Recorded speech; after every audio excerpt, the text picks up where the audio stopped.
Welcome to Inside Out from Haworth.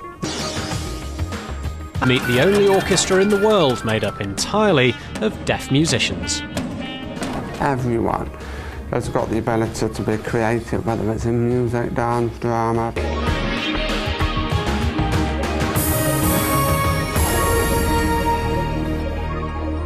Now, pretty much everyone enjoys music, but some people assume it's a pleasure that deaf people miss out on.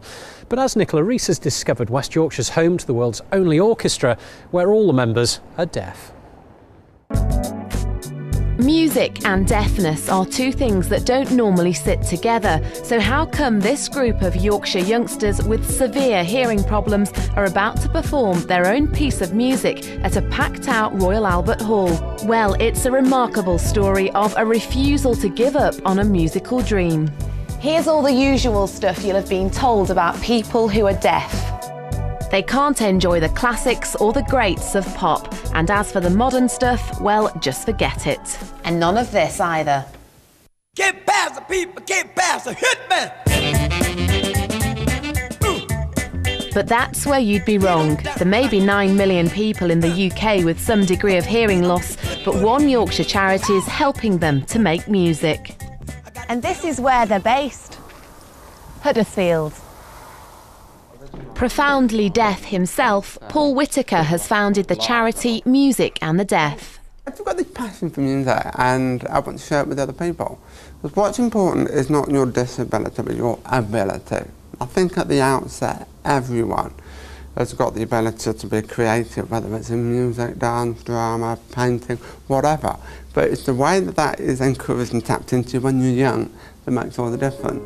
And try telling Danny Lane that deaf people can't make music. Deaf since birth, Danny has been fighting prejudice all his life.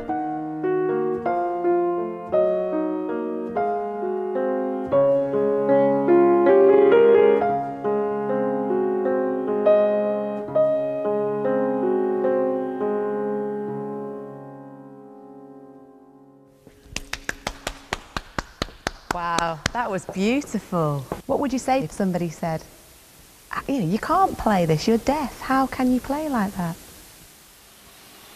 I had that right from when I was really young. I had to educate teachers in school and say, look, I do enjoy music. This is how I do it. Now you have to teach me in a way that I can understand it. And all my life I've just had to say, I enjoy music, accept it, really. What goes through your mind when you're playing something like that? I think technically it's quite challenging in the left hand. Yeah. You have to put it together with the right hand. But also, one thing I really love about this piece is the melody, which is like this.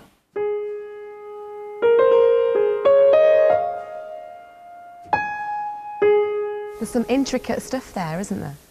Yes, it's quite sparkly as well, which is typical of Chopin time. It's romantic. And show me something at the other end of the scale, something that really gets you revved up. Yeah.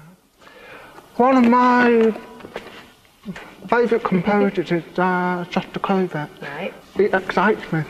I'll just show you here.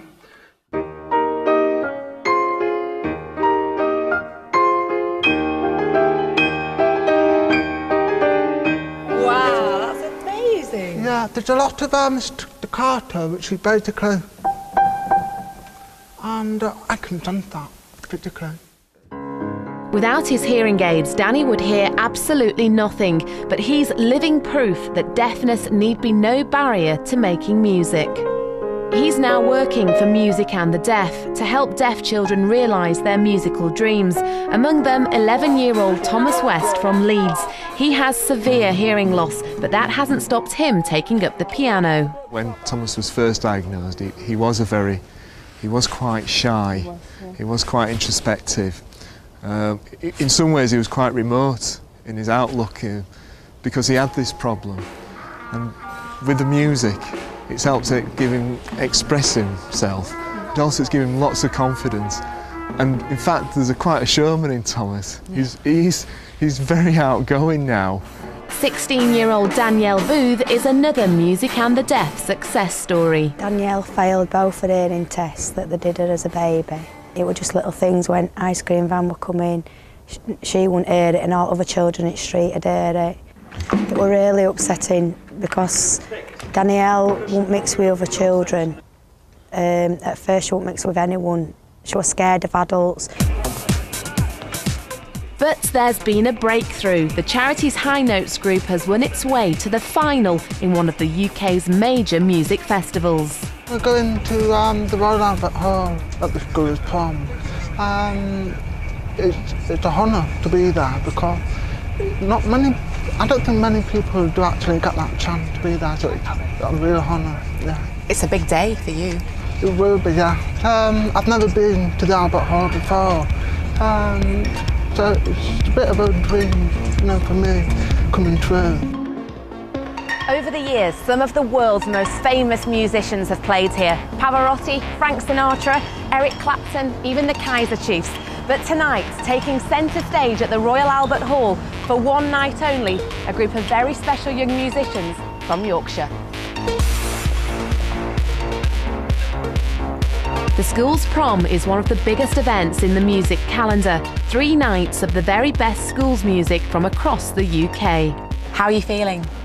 It's a whole range of feelings. It's like a roller coaster of excitement, nerves and pride. It's just a whole mixture of different things all at the same time. What would you have said if 2 years ago somebody said to you that Thomas will be playing in an orchestra at the Royal Albert Hall? No way! He said it. He said it. Are you ready to play the Royal Albert Hall? Definitely. It's time.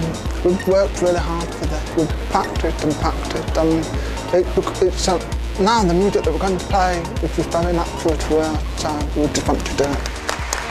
The place is absolutely packed. You might be able to tell 3,500 people, and this is the moment we've all been waiting for. Good luck, guys. High five, Thomas. Good luck.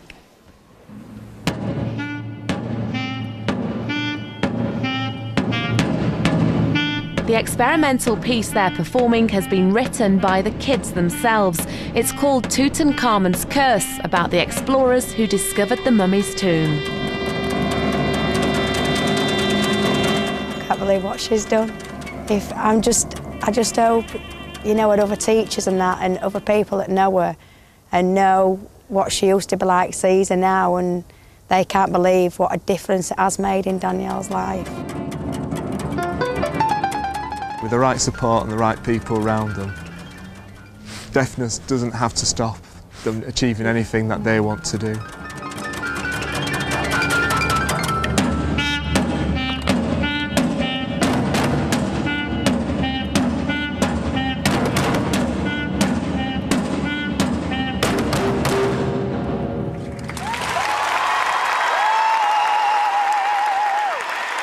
The High Notes Ensemble with Tutankhamun's Curse. Make me realise that it doesn't matter who you are, whatever you want to do, you can do it. You know, and that's exactly what the players did tonight. So, yeah, it's a really good feeling.